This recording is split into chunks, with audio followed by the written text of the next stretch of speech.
Many of you have requested me to talk about Cyrus Shiakhalikha Jirongo. The names that are on his ID are Cyrus Shiakhalikha okhwa Jirongo. Shiakhalikha is a Luya word which in Kiswahili is kamekatika. Kakitu kadogo kamekatika. But if you want to say kitu kubwa kimekatika, you say kwahalikha. But since his name is Shiakhalikha, kamekatika. Okhwa. Okhwa is a Bukusu word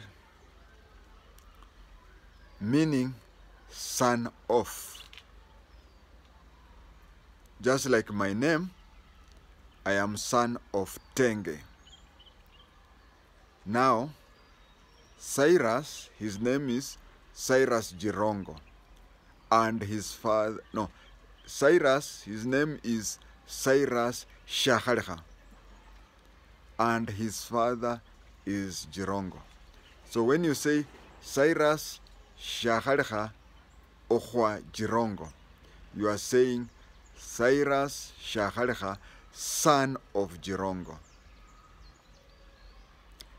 He is a Tiriki, but he adopted a Bukusu name.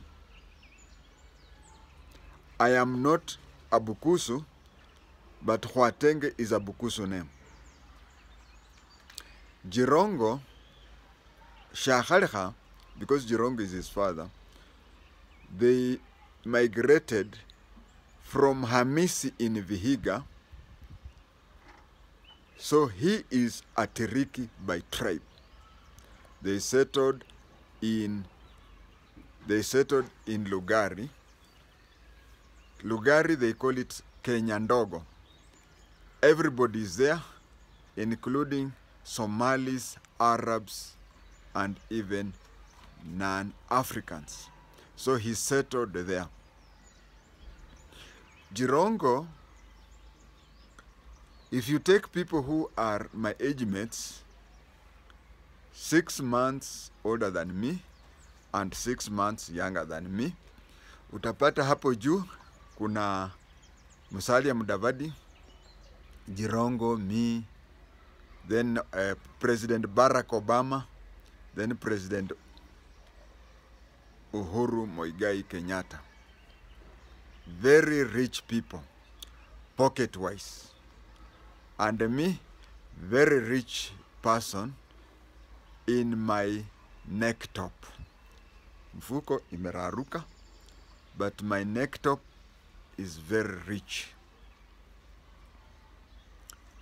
He led an ordinary life that needs not being repeated. There were rumors, which I had to investigate later, that he went to school together with one of Moi's kids. Nothing further from the truth. He went to an ordinary school. He was a son of a peasant. And as you will see, if he would have gone to a prominent school, he would not have led that lifestyle that he led. But he led that lifestyle because he was from an ordinary home.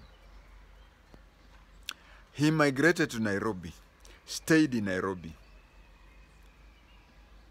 I have no knowledge of him studying building construction or anything, but he registered a company, a building company called Cyper, coming from the word Cyrus. And those days, having a letterhead was a very strong thing. He somehow produced letterheads. And for those of you who are young, we used to have things that are called a telephone booth, if you Google, you'll see a picture of the telephone booth. And each telephone booth had a telephone number. You see, even a mobile phone, you cannot communicate with anybody if your SIM card has no number. But telephone booths were there for people who had no telephones, and you could use that one to call, using coins, of course. So there is this place next to Hilton where we have, people call it Jobless Corner. People sit there, relax and whatever. And if you are tired, you stay there for 30 minutes and then you rise up and go to wherever you're going. Near there was a few telephone booths there. There was also some telephone booths at the end of Aga Khan Walk. There are so many in town. So among the telephone booths next to Hilton Hotel, Jirongo had a small paper which used to come and stick at the telephone booth. It was written out of order. It was written out of order or out of service. So one person, you come, you want to make a call, you see it is written out of order, you go to the next booth. But what people did not notice, next to that out of order or out of service booth, there was a man and a lady. Jirongo employed a lady with a good voice who had land secretary duty. So they would sit among those seats which are called Jobless Corner. And once that, you know, if someone calls that number and somebody is calling, it will be busy. So it was written, I don't know whether you're getting, it was written out of service. So nobody was using it. And when somebody rang that number, the two would hear, and then the girl would go and pick the phone and say, "Hello, Seper International Construction Company, can I help you?" And you say, "I want to talk to the MD." Then you say, "A moment for?" And you see, Jirongo is just standing next to her. She would say, "Give me a moment to go and to connect you to the MD." Then he would take that phone, hit it on the wall hit it slightly on the wall of the booth, which would make a sound as if she's connecting you to the boss's number. And then Jirongo would take that, she would stand aside, say, "The Cyper International, can I help you?" And they would talk whatever. And those days getting a landline was, you were very rich. So just having a company with that PO box and a telephone number, which of course was a booth, talked a lot about you. So he would win tenders, he would do a lot of things. Once he had won a tender, he would come now to a genuine company. "I have won a tender to construct a house here and there." And he would negotiate. And he would even tell you, "You are telling me to give you so much, and that is the amount I'm given. Tabaki na nini?" So you discuss. And many companies came up, and at any given time he would have 3 or 4 tenders, and he would give different companies, and he would get a 10% cut. With that, he got muscles, because the money he was getting, now he bought his own things for building construction. His break came when he befriended a provincial commissioner called Waiganjo, Fred Waiganjo. Now, befriending a provincial commissioner means that you have access to the whole province. Of course, there were ways where a district commissioner and a provincial commissioner would agree, because in a district commissioner would have, let's say, 60% tenders, and the provincial commissioner would have 40%. But you see, provincial commissioner,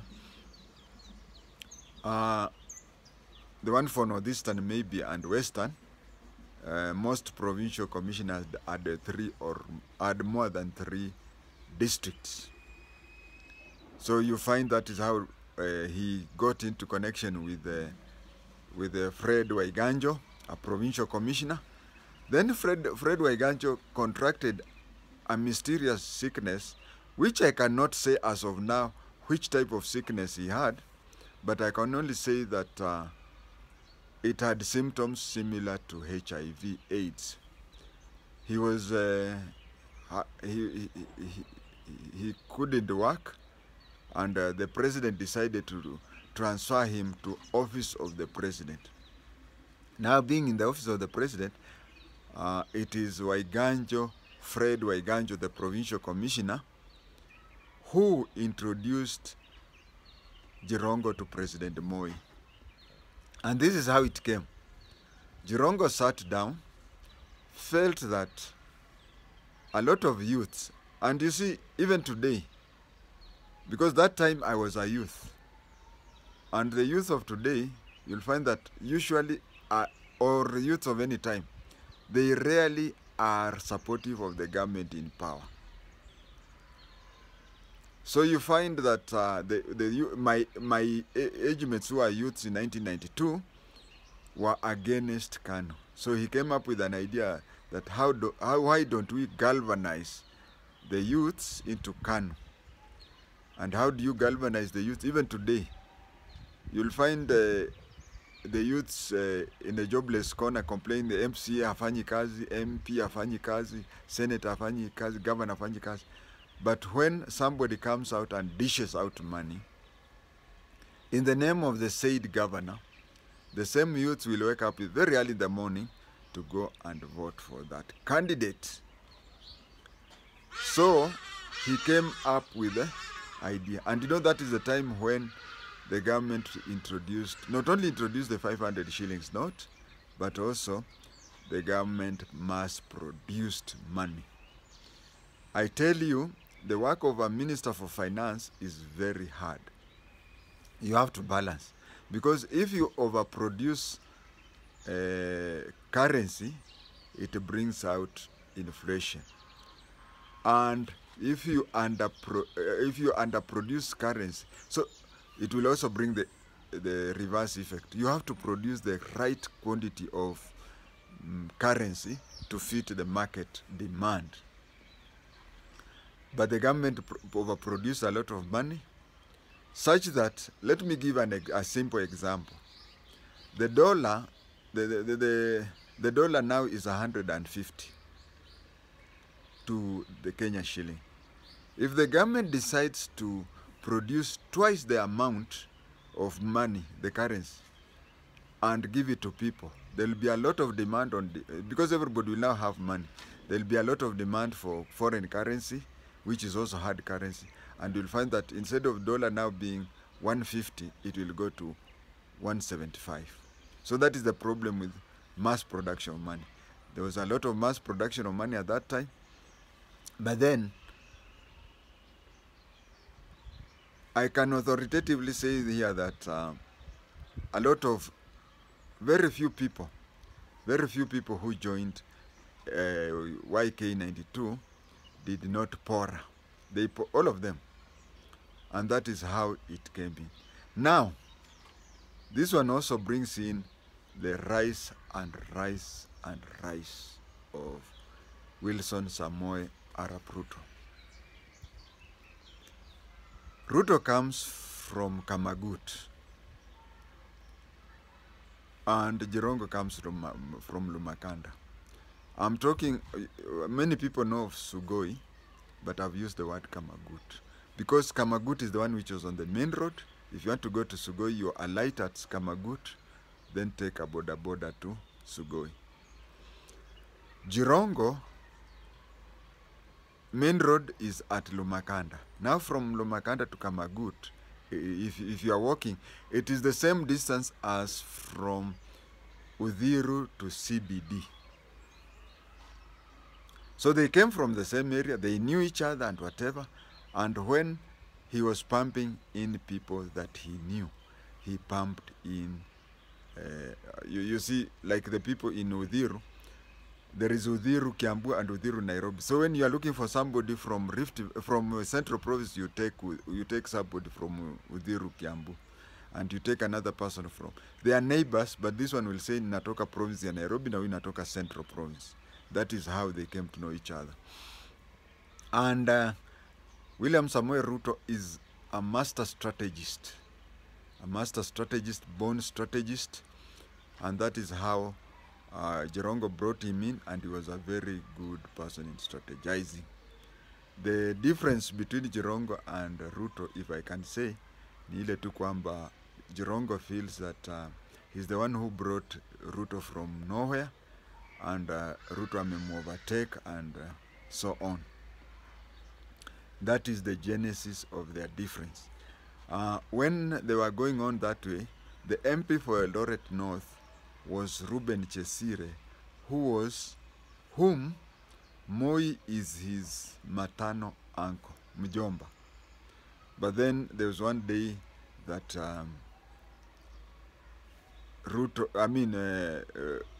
Chesire went around saying, huyu rais kama sio mama ya, kama sio wazazi wangu angekuwa tu mtu wa kuchunga ng'ombe. Sasa yeye ni kitu gani?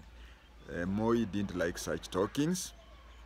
Then he approached Jirongo and said, do you know of any person in Eldoret North who can take over from Chesire? Now on the YK92, the person who came from Eldoret North was one William Samoei Arap Ruto. So they started grooming Arap Ruto, and Ruto became what he is because of that. But when they were still grooming him, information came, because Ruto would go to State House for strategy plan, state lodge in Eldoret, and people, you know, everybody has spies in State House. So the spies told Chesire that Ruto anatembeleaga State House na inaonekana utatolewa. So Chesire decided to go and apologize to his uncle for what he had said. But wakakutana huko, Ruto slapped him. Ruto kwa coffee is usicheze. You remember when Uhuru wanted to chicken out, kama hangekuwa president, angekuwa Chesire. Angekuwa Chesire. But that is how they started off, and that is how they went on, and Jirongo. So Jirongo basically, he's a con man. If, with the due respect, we come from the same place, he's my neighbor. It is a distance that from Lumakanda to Luandeti, it's a distance. If I have a bicycle, I will only have a problem at Kipkaren, but if I have a bicycle, I can go up to that place. He's my neighbor, but he's somebody who does dealings and whatever. That is his one thing. The second thing, he is the kind of a person, I think where you stay, you have come across such people. Kuna mtu anaweza kukusaidia na ukakuwa millionaire, na you'd always want, ukisimama hivi uambiwa habari mzuri, kama sio jitenge. And I don't know whether Ruto is of that type, but I know a good number of people who, when they become rich, unaenda kumuona, unamwambia mimi ni fulani, akwambia Tenge, why is it? You look familiar. Wewe ukisaidia mtu, tenda wema, nenda zako. If that person has to go and praise you, let him decide that. But Jirongo has that type of entitlement where he feels that when he has assisted you, two things happen. Anakutangaza kwa watu wote kwamba yeye ndiye alikufanya hivyo, and on the other side, he wants you, whenever you address people, unaanza kusema kama sio Tenge. And that is about okhwa Jirongo.